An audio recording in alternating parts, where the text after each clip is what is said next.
Hey, I'm Dagny, and in this video I want to discuss with you the distinctions being made between Afrofuturism and African futurism. This is a genre of books, film, music, basically just a genre of thought and entertainment. And recently the distinction has been coined and named. Well, one, I feel like those definitions are interesting to take note of, as well as take note of they will probably continue to evolve over time. And then two, I also took note that what I'm doing with my business Bandele Muse is kind of combining different aspects of these genres together due to how much I love both of them, I guess, and how much it kind of comes naturally to me to combine them. Yeah. So to start, let's get some definitions out of the way. Okay, let me get my notes as well as stop sitting on my hair. Do you like my braids? Afrofuturism is defined as a cultural aesthetic, philosophy of science, and philosophy of history. I got my notes here, y'all. Exploring the developing intersection of African diaspora culture with technology. And it's mostly associated with science fiction, but also can encompass fantasy, alternate history, and magical realism. Now, African futurism was coined by Nnedi Okorafor, who's a Nigerian-American author, back in 2019. And the way she describes it is a subcategory of science fiction that is directly rooted in African culture, history, mythology, and point of view. It does not privilege or center the West. And she also coined African Jujuism as a subcategory of fantasy that blends African spiritualities and cosmologies with the imaginative. The biggest example when it comes to trying to distinguish African futurism separately, the biggest example is the Black Panther film. So the author Nnedi Okorafor, she states that, in the film, towards the end, the characters go to the US, they go to California to state. T'Challa is like, oh, he purchased the whole block and he's going to create a whole Wakanda Service Center or something like that. While that is very Afrofuturism, because you chose to go to the US to build something like that. While African futurism, T'Challa would have decided, instead of going all the way to America from Wakanda, would have gone next door to an African country to do the same thing. Or that the whole story of your lost brother, or that the whole story that your lost half brother was in America would have instead been your long lost brother is in another African country, going through serious struggles because he's not protected in Wakanda. And I remember that some time ago, I had brought it up and interacted a little bit on Instagram about it. And it was noted that some people found it is creating another subcategory. I can see how some people would feel like this is excluding others from a certain category. Because if that's what African futurism is, does that mean if you want to contribute to that genre, do you have to be based in Africa? Does your name have to be so-called African? Do you need to have certain features? Things like that. And I think it'll be fascinating to see how that evolves in terms of where the definition goes in that regard. With the Afrofuturism books that I've read, I've taken note that a lot of them, their location actually is not the US. It's some fantasy world, some other land. For example, one of my favorites, the Inheritance trilogy by N.K. Jemisin. That was completely based in a fantasy world and not really not major technology. There was more magic and fantasy involved. But also had tribes within it too. Does that make it non-African? I'm not sure. I find it intriguing the different ways imagination is played in both genres. I feel like Afrofuturism feels more like in some stories, yeah, we're on Earth. Other stories we're in space. Other stories we're underwater and like moving through time with lightning speed and inventing new things and just like it's doing the most over the top. We do everything. And I've also noted that has, for a long time, that has been very much of like a niche category. And recently, I've taken note how like a thread of that is being utilized in mainstream media in a way. For example, recently I saw like 2 Marvel things that remind me of this. There's the recent movie called The Eternals, and then the show Loki. You know, like they're now doing like mini shows for characters that were in the Avengers and stuff. Yeah, so in both of those shows, you have like one Black person who actually has a character and dialogue and a name and everything. And they are very Afrofuturistic. They are the inventor. They are the whiz, basically. And seeing that, for me, I felt like when it comes to Afrofuturism, I felt that takes a niche category and possibly makes even more of an impact for it.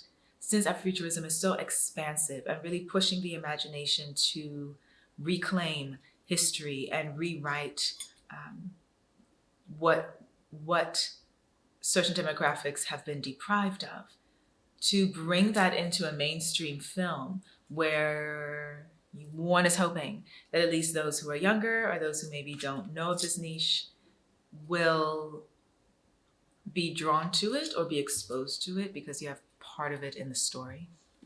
On the other hand, Afrofuturism to me does have a lot of like fantasy that is actually making commentary about society.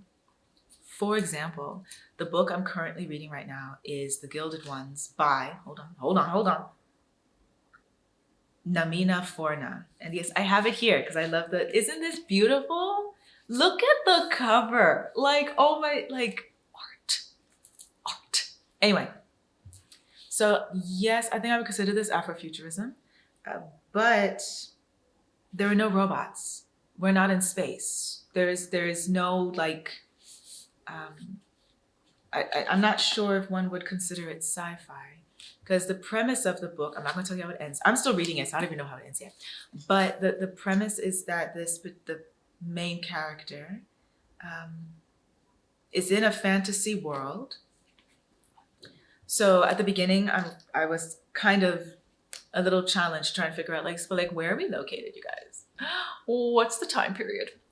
But the descriptions are like they're wearing a cloak, and all the women have to wear these like half masks, like masquerade deal. That's part of it's actually not part of their culture. It seems to be more part of religion.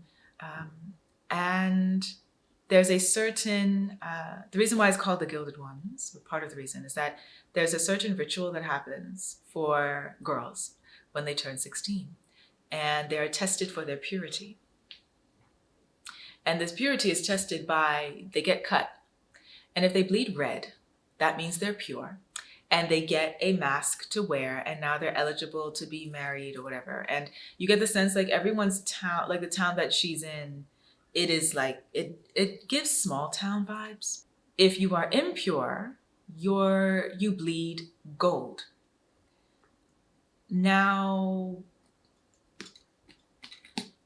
and the townspeople just understand that if you bleed gold, you're whisked away by the elders and never seen again, and nobody questions like what happens to you. So of course, our main character bleeds gold, and she then is like thrown into this whole other storyline for herself because she was very anxious to be pure. The way the story unfolds, it's fascinating how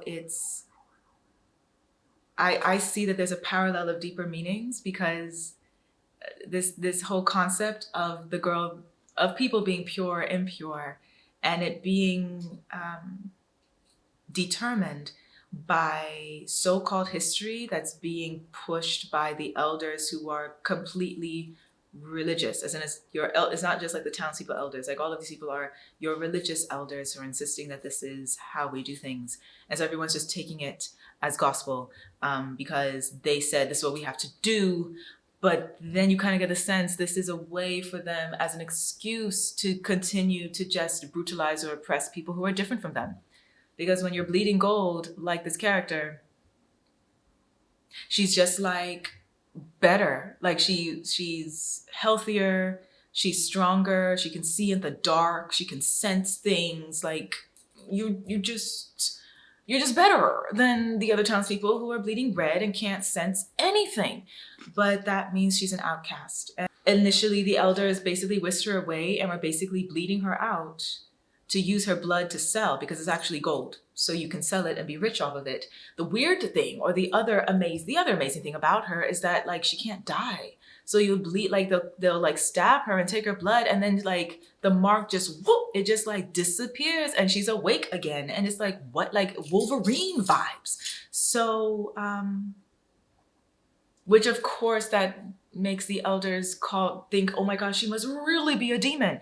And it's like, wow, very interesting. But she does not die then. The story evolves and she actually gets recruited to be in this army for the emperor of all these other people who are like her, because of course she's not the only person who's like this, to fight off these so-called beasts that are like apparently a threat to the empire. But already you get the sense that there probably is some other rewritten history going on when it comes to those beasts, because we always got to create a boogeyman as the villain in order to make an excuse to go ahead and attack them, and no one will question that we're attacking them because we've already decided to let y'all believe that they're the villain.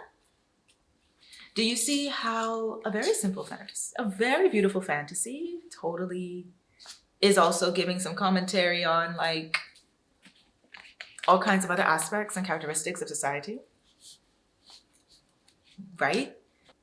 The thing is though, this type of messaging, or this type of like putting a story this way, there's African futurism stories that do the same thing, even though it'll be a different location. Like the location is not the US. It's a fantasy world. The transportation, everyone's sitting in some kind of carriage or wagon. But instead of it being drawn by horses, it's being drawn by different creatures, like gigantic lizards with wings, or like a half horse, half man looking type creature, or a mammoth that has like 6 tusks instead of 1. And like all these creatures can talk, because why not? Does it center the West though? At all? Is because it's in a fantasy world, that's why it must be removed and not be a part of African futurism. Like I just, on the flip side, if that's Afrofuturism, on the flip side, when it comes to African futurism, I feel like the stories can feel more grounded. For example, one of my favorites, Who Fears Death, and the sequel by Nnedi Okorafor, or Akata Witch and Akata Warrior. Those stories are located in Africa, right? And they have characters that one would deem you would see them in your friendly neighborhood or village in some part of Africa. And the storyline, the plot, is speaking to societal norms, through the character having to discover that what they always knew was truth actually was not. Right? That that the hierarchy of society actually is not the way it's supposed to be, or this is actually not the way things always were, or this is not the tribe that should be the one oppressing the others. Like this sort of thing would be happening. And in both of these series, it is a lady character who's going through this. But I guess the aspects of fantasy have more to do with magic and spirituality, which in the African context, is that really fantasy if magic and spirituality can be deemed more real in the African context? And if it's deemed more real because African folklore also has those concepts in it, these fantasy books like this that are not based in Africa, but could one say the cultures that this is influenced by, these sorts of things are not a fantasy. A part of me is like, yeah, sure, it's cool to have the different genres.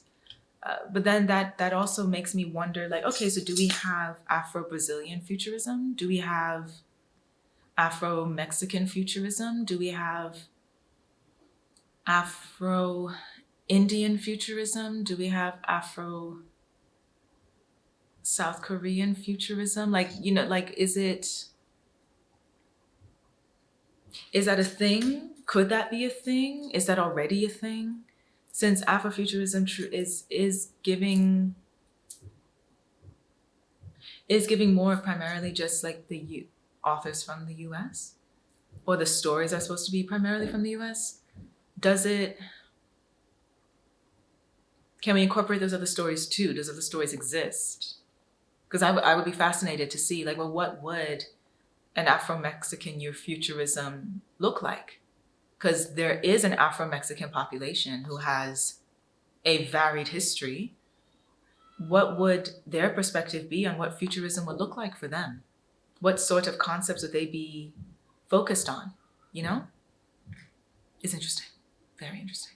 Now, in terms of how I feel like I combine both, especially with Bandele Muse and basically what I'm doing here as Dagny, I think on the one hand, I am someone who is very excited about innovation and tech and being expansive and doing all kinds of cool stuff and having robots in my cool laboratory while I'm creating cool stuff.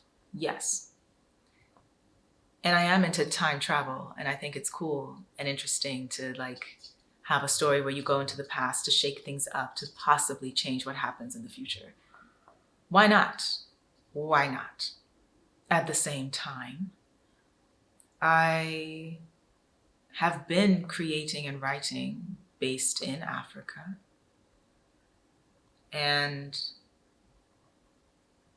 am inspired by African folklore, and do speak on or advocate for a holistic lifestyle that's more grounded and balanced. So that would be incorporated in African futurism then. So do I need to carry both titles, or can I just say Afrofuturism and leave it at that? Or if I say Afrofuturism, does it not really qualify because it's based in Africa? You see all the different ways we could look at it? So overall, I feel like for me, I will definitely be evolving when it comes to my own answer or definitions, but I think also the definitions of these genres will also continue evolving as more content is published and evolves, and even more think pieces or discussions evolve as to what makes each genre what it is.